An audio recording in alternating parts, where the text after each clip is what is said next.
All right, so today we're talking about injuries. We thought it'd be good for me and Richard to chat about this since we've recently been injured. It happens, right? They happen to all of us. But I want to come at this from 3 different angles, okay? Just to talk openly about it. I want to hear what you think too. But one is like an acute injury, like, ouch, I hurt myself, I got to work my way back. 2 is like a chronic pain, like I deal with this every day, it affects how I train. And then 3 is like, I just came in today and something feels a little off. So how do I deal with that? With the daily WOD, with coming back from that, how do I get past that? So first one, when you have an acute injury, acute means like it just happened, like there's an event you can remember when you hurt yourself. So how do we deal with an acute injury?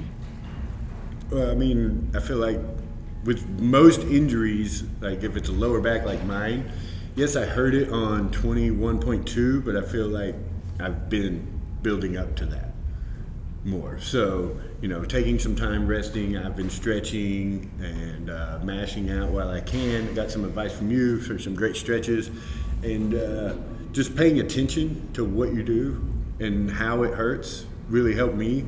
Coming back, I was out 16 days without working out, but I was moving at least and stretching, and it progressively got worse, but then it started to get better for me.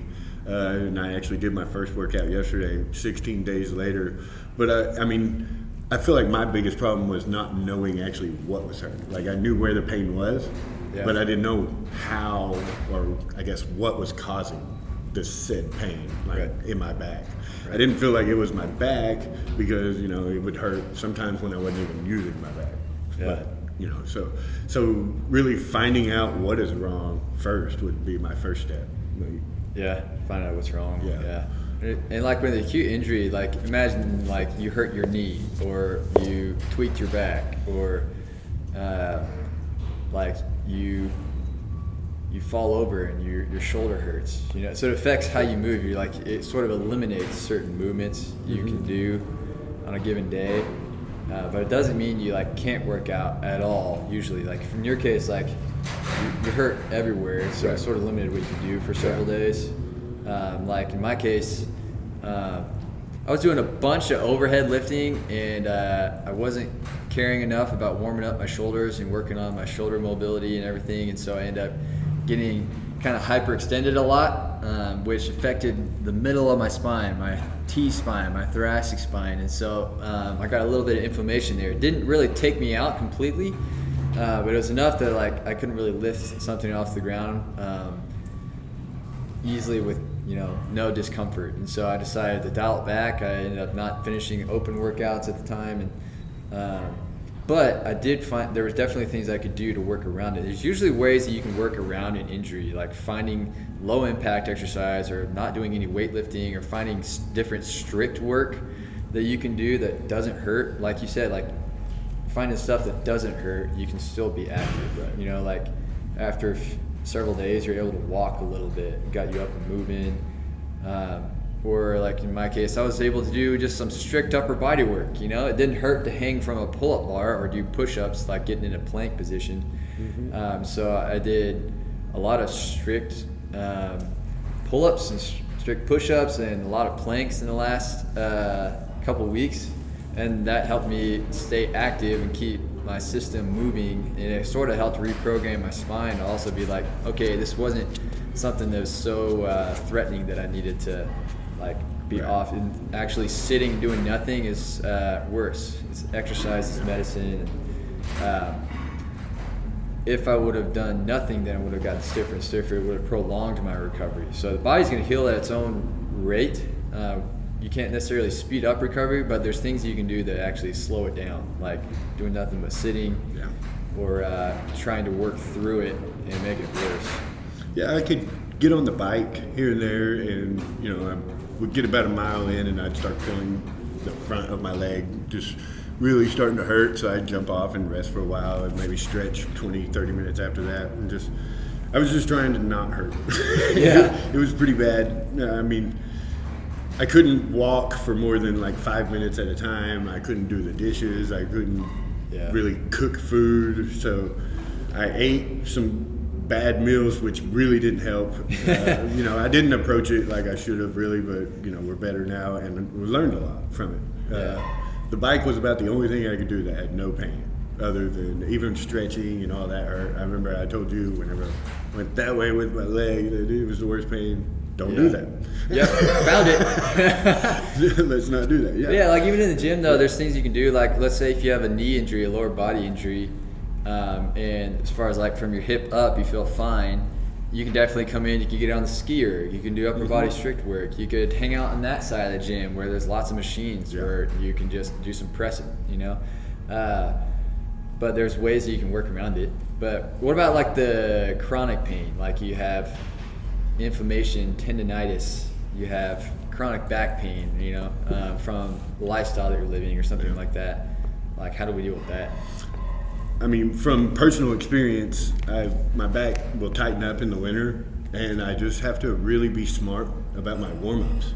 Oh yeah. And really take the time to get warm and actually elevate the internal temperature and get the heart rate up and get the blood flowing to give some relief in that area. And it's amazing. You'll find if you take that time, your workouts, you will never really even feel them little pains by getting that place really warmed up and ready to go. Yeah. So I feel like that is the most important, not living on Advil and stuff like that. Yeah. Really just dialing in the warm-ups to what you need. Yeah. Especially for each workout.